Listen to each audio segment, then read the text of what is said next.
And they're back.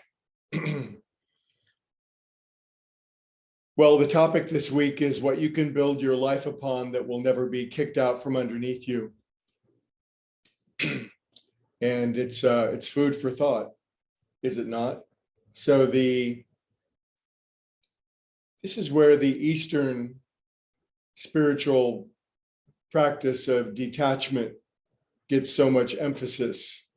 We're really hammered in the Eastern way of thinking that attachment is the root of all suffering.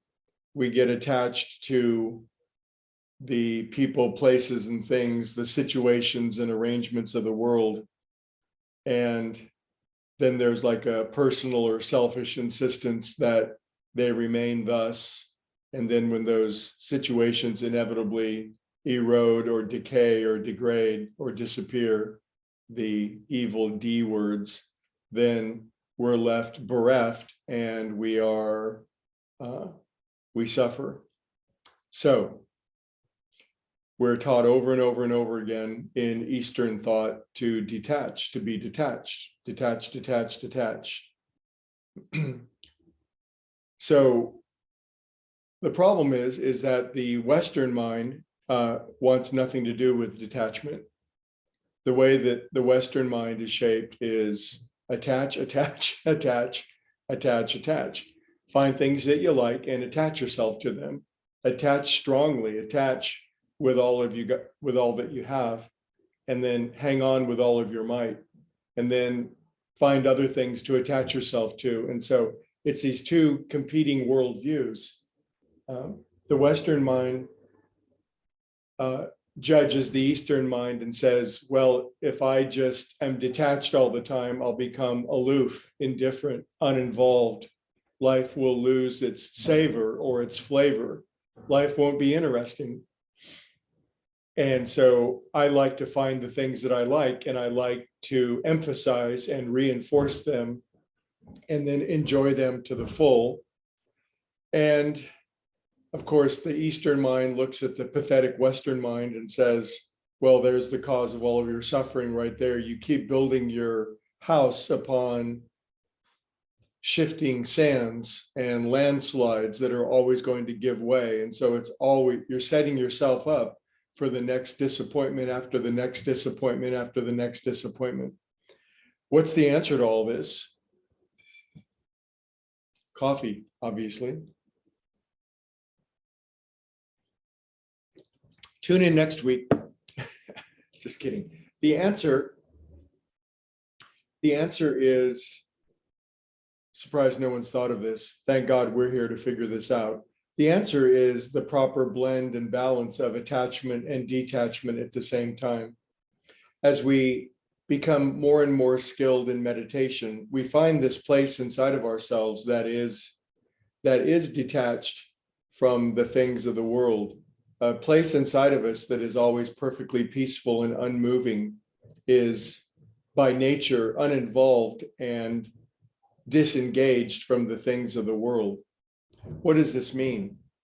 This means that the truly joyful life is to use both aspects of our consciousness, the part of ourselves that can engage deeply in things and enjoy them to the full.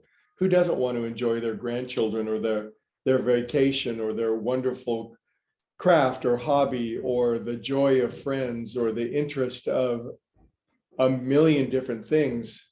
Isn't this why we are creatures on this earth? We are the extensions of God, and God doesn't have a corporeal body, and only we can enjoy these wonderful tactile and sensual pleasures of existence, the beauty of a sunset or the bouncing of a baby on our knee.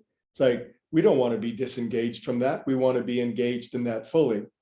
Yet, if there's always this part inside of ourselves that can see through it, that can see that whatever we're involved in is just the current shaping of the mirage, the current twist of the kaleidoscope, as it were.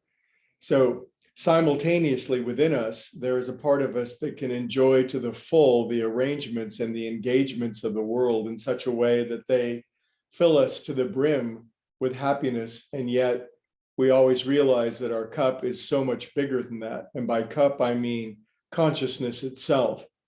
So to summarize, this is all to say that we are infinite containers of consciousness, and all the different people, places, and things that arrive in our existence, that show up and become present with us, are movements of our mind.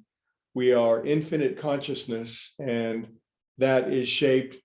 And then the people, places, and things, they rise up, they subsist, and then they fall away. But there's something within all that that is unmoved, that is never changed. And this is a cultivated state of being. We don't need to go to the Himalayas and drop away from the world. In fact, that causes more neuroses for most people than anything else. The answer is not to withdraw fully away from the world. The answer is not to go batshit crazy into any particular situation and push in and go all in with all of our cards and all of our chips on any one thing. It's obviously this balance. It's obvious, except it's not, because to develop this means of being attached and detached at the same time is a very, very specialized skill, and few there be that find it.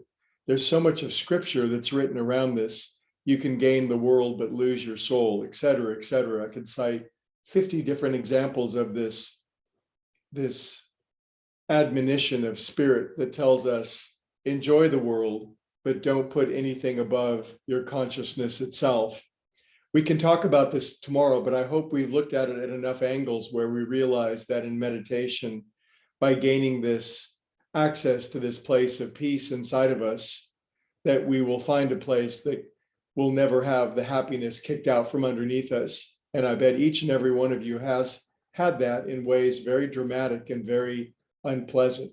But we need never return if we develop this cultivated balance in engagement and disengagement, always putting consciousness first. I'll see you tomorrow. We'll chat it up.